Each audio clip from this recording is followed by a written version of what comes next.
It's Mazzy here. Welcome back. This is a little different video. I haven't done one like this in a long time. This is about one label. This is called Black Editions out of Los Angeles. They have sort of two sub-labels within their Black Editions umbrella. That is Thin Wrist and VDSQ. I think that last one is their label that features solo guitar players, acoustic and electric. And they reached out to me recently and wanted to send me some records. Now, this happens, and I want to tell you all up front because you listen to me based on what I have in my collection, the music I like. Obviously, most of the records, in fact, all the records I buy. Although, when you look at my collection of about 7,000 records, there are about 2,000 of those records that over the years, when I worked in the record business in the 70s, 80s, and even into the 90s, having friends in the record business, I would get promo copies. Promos, Warner Brothers, Columbia's, all the labels. And that's what reviewers get when they review. They get promo records and they feature the records. They talk what they like, what they don't like about them. So it's not like you're getting paid to showcase this music. You're getting some free records once in a while to audition, things that you might not have ever heard. Now, I have done this before with a label which has become a favorite of mine to some extent, and that is Rune Gramophone out of Norway, and they feature Norwegian artists, and in that case, Rune Christofferson, see what I did there? Sent me, reached out to me and liked what you see here, like my channel, and sent me a bunch of records. And they go from free jazz, avant-garde, some beautiful acoustic piano solo work, and they have a really amazing design aesthetic. And that's what I got to say about Black Editions. Now, unlike Rune Gramophone, their artwork isn't one artist and it's not one design and sort of a singular vision, but it's amazing cover designs, cover printing, in some cases Stoughton jackets, but very, very unique. And I'm going to go through these 5 records.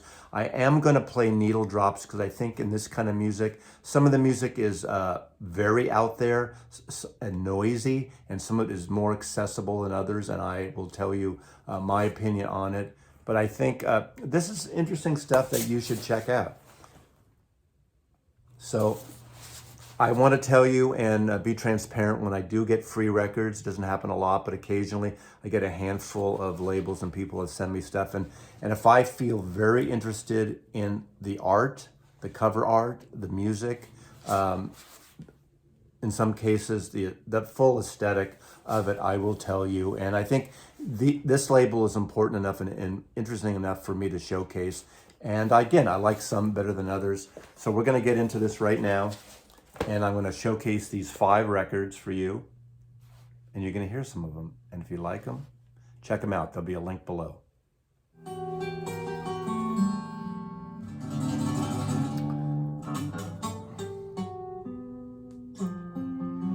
Ariane Chauffier, I have no idea if I'm pronouncing that right. I would say is in the primitive guitar style of music, along the lines of John Fahey and Sandy Bull. Most recently, I've gotten into Glenn Jones and been around for a while, last couple of years. Very different. VDSQ is the guitar, I guess a solo guitar offshoot of the Black Editions group. Look at this beautiful cover by Robert Beatty. It's like almost like psychedelic. Very much psychedelic pop. Gorgeous design die cut cover. This record is a Scarlet Fail. I believe this came out in 2018 or 2019. Very new artist to me.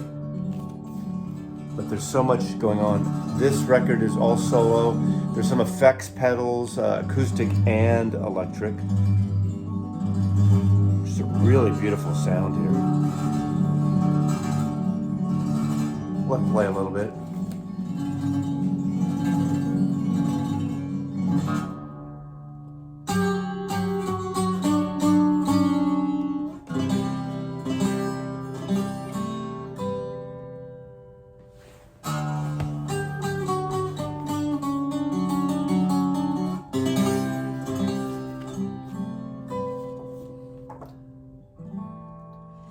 Don't know much about him though. He does come from, there's I think Gorilla Toss. Gorilla Toss is the punk-like dance band that he's a part of, or has been a part of. And he's had a number of solo albums. Again, very new to me. But, you know, well recorded, and again, a gorgeous package.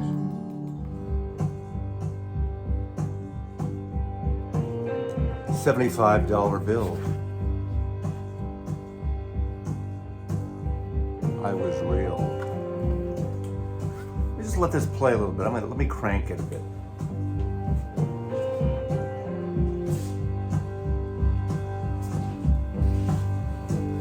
When I get a chance sometimes, especially with artists maybe and albums you've never even heard of, I like to do a little bit of a needle drop.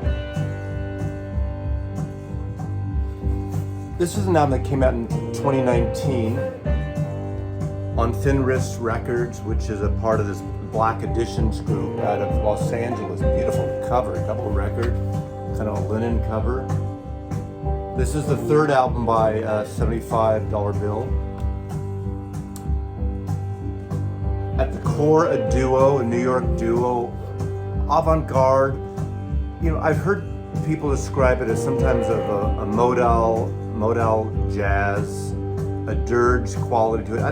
I don't see it as jazz at all, but I see it as a really wonderful, you know, for me, not this track specifically, but there's one or two tracks that brings me back to this great 1966 record by the Paul Butterfield Blues Band, East West, and the guitar dueling on that of Mike Bloomfield and Elvin Bishop.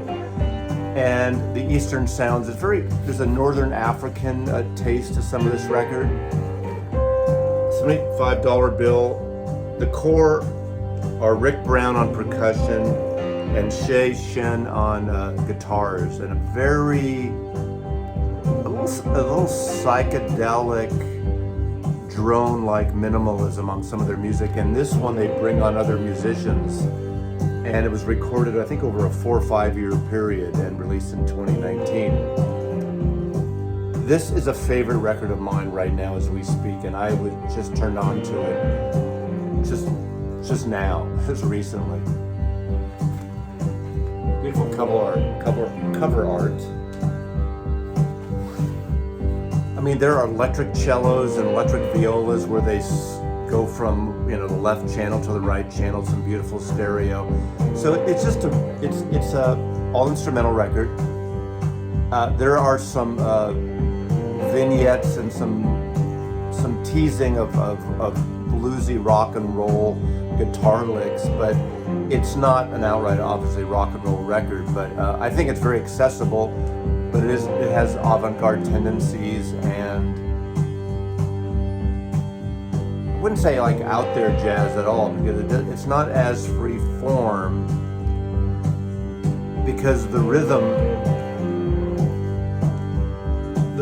of and the percussion of Rick Brown sort of keeps it in an elongated state of repetitiveness, but in a good way. This is the longest track on the album. This is called I Was Real, so the title track takes up almost 17 full minutes. So a really, really kind of wonderful album. If you like what you're hearing here, there's more variety, but it doesn't stray, and it all fits wonderfully together. So very favorite of mine at the moment. I can let this go on for 16 minutes, but I'm not. We need to go into something else here. I think you can get these on Bandcamp or at the Black Editions group, or maybe your local has it. And they're actually, I think they sell for like $30 for a double album. And this quality cover, I don't know what the press runs they do on this, but this is one from this series that I highly recommend. If you know my taste, you know when I do veer out there, you know, I don't get always totally esoteric, but there's certain things that when I latch onto them, I really latch onto them, and I kind of beat a dead horse telling about it. Here's one right here, $75 bill, New York.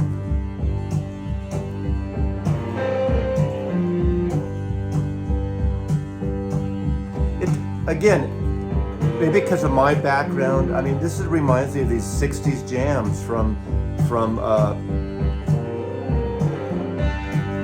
as I said, Paul Butterfield Blues Band, but the San Francisco Psychedelic, from Quicksilver Messenger Service, John Cipollina's guitar playings, to even Country Joe and the Fish, Jefferson Airplane, the live stuff they were doing when they were jamming and going into these Eastern sounds.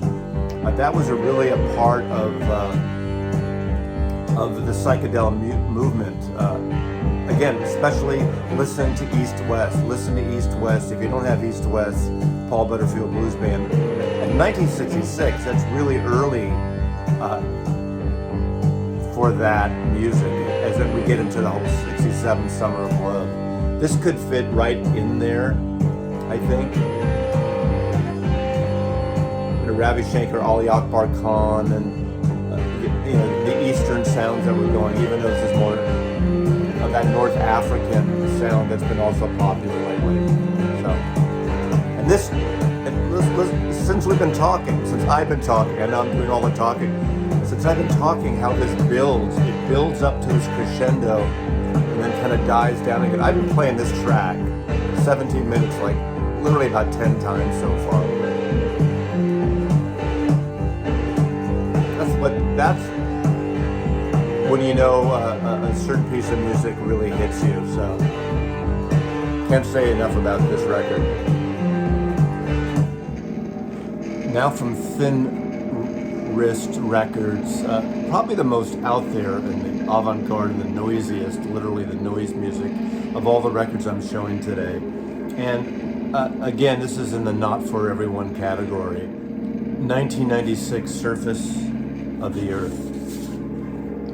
This was from the 90s New Zealand new free noise movement.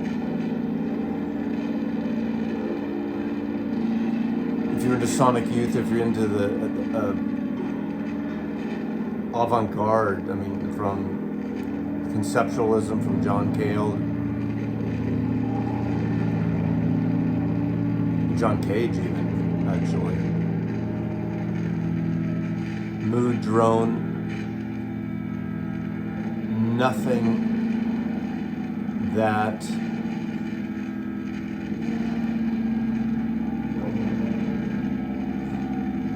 I'm at a loss of words here. What a beautiful package. This originally came out in parts as a cassette in 1996. I think was reissued somewhat in the 2000s as a limited edition, a little limited vinyl edition, and this just came out June. This is a brand new release on Thin Wrist Records, Thin Wrist Recordings. Look at this again, their packaging is amongst the best packaging I've seen lately in vinyl music, and very on the edge of things. Some of it more accessible than others, and again, depending on your taste and your mood. That's why I think this stuff is important to hear. Now, this is not for everybody. No structure, industrial noise. In a way, it reminds me of some of the audio experimentation of David Lynch as well. Like he used an Elephant Man, and if you've ever heard of his recordings.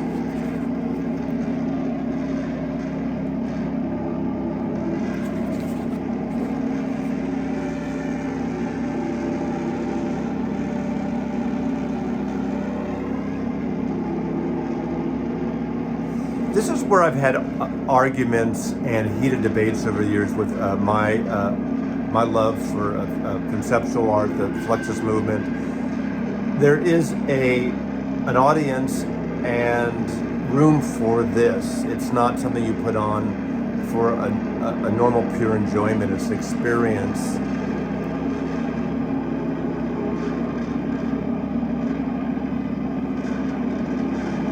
Those of you who know exactly what I'm talking about.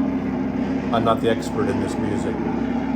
Some wouldn't even call it music, but it's definitely sound montage, soundscapes, experimentation.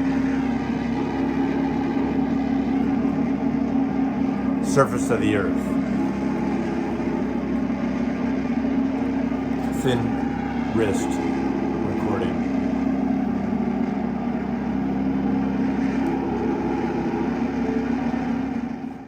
Another collection on Black Editions is this album right here, 3-record set. This is Masayuki Takayanagi's New Direction, and this is a set of recordings from the 1970s. There's 3 LPs on this set.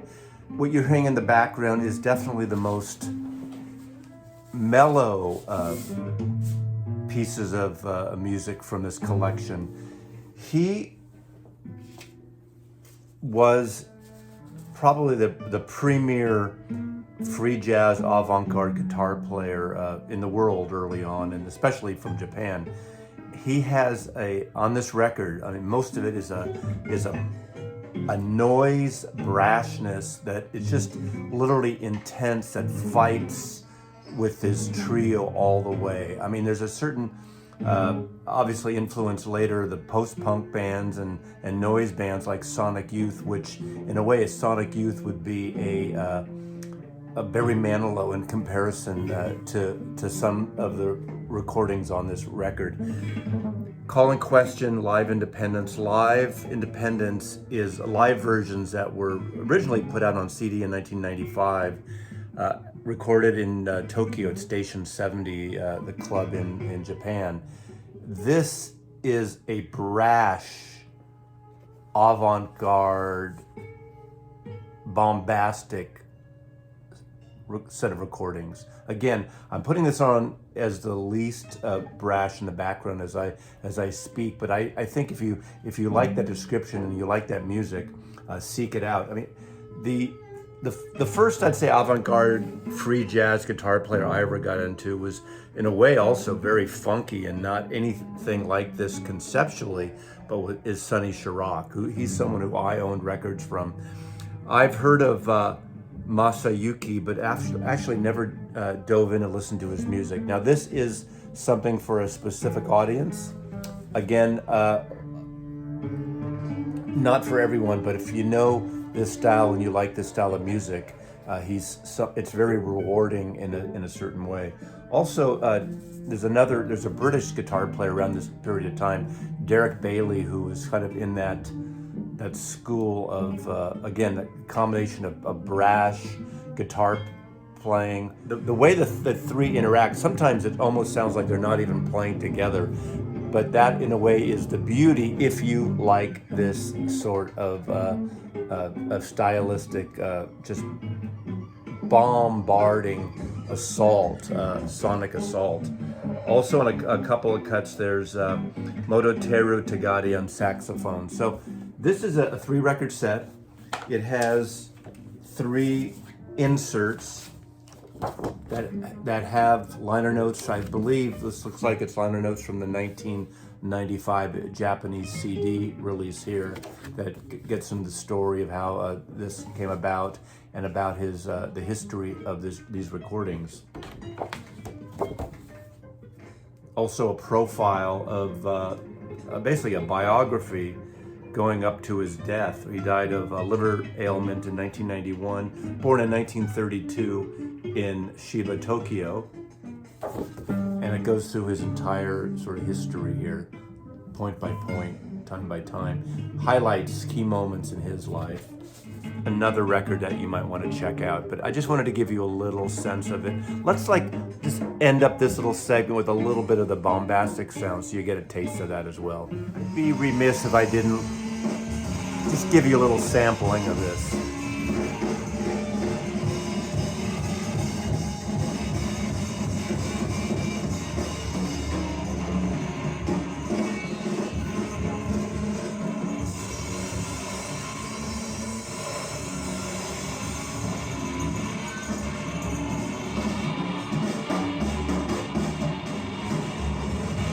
Not for the faint of heart, and if you want to be musically challenged, this is some interesting shit, definitely.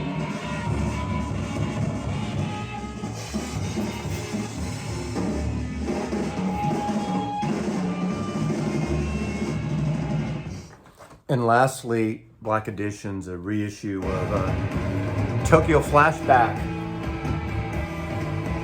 This is a comp from Psychedelic Sampler from the PSF label out of Japan. 2-record set, stout and gatefold, which I'll show you in a minute. It's sampler of psychedelic garage rock, fuzzed out Japanese scene. Marble Sheep and the Rundown Sun's Children, High Rise, Ghost, White Heaven, Fuchisusha, Berserk, Kosuyuka, and Kenji Haino.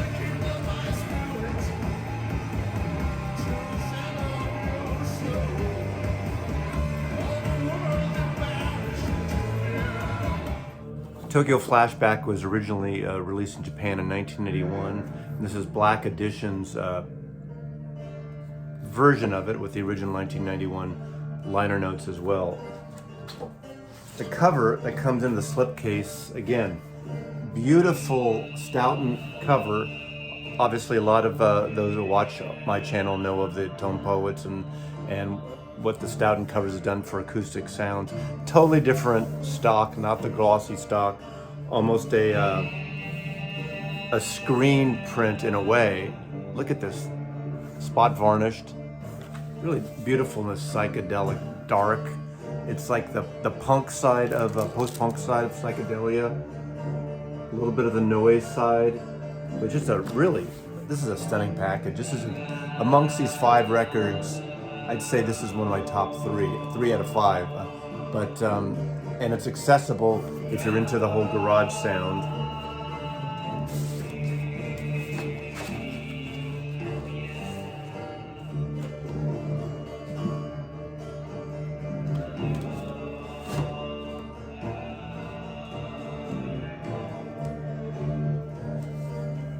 Obviously some drone as well.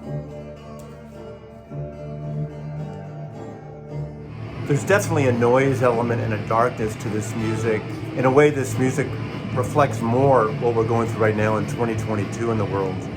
So if you're interested in that post-punk, noise, psychedelia, a little brashness as well, there's something about this that can either excite you or an intensity, dispel you in a way. So Tokyo Flashback, a reissue of the 1991 Japanese comp that really put together nicely. If it interests you, if you want something a little challenging at times and a little different, check out this music. Thanks for watching, and Mazzy loves you.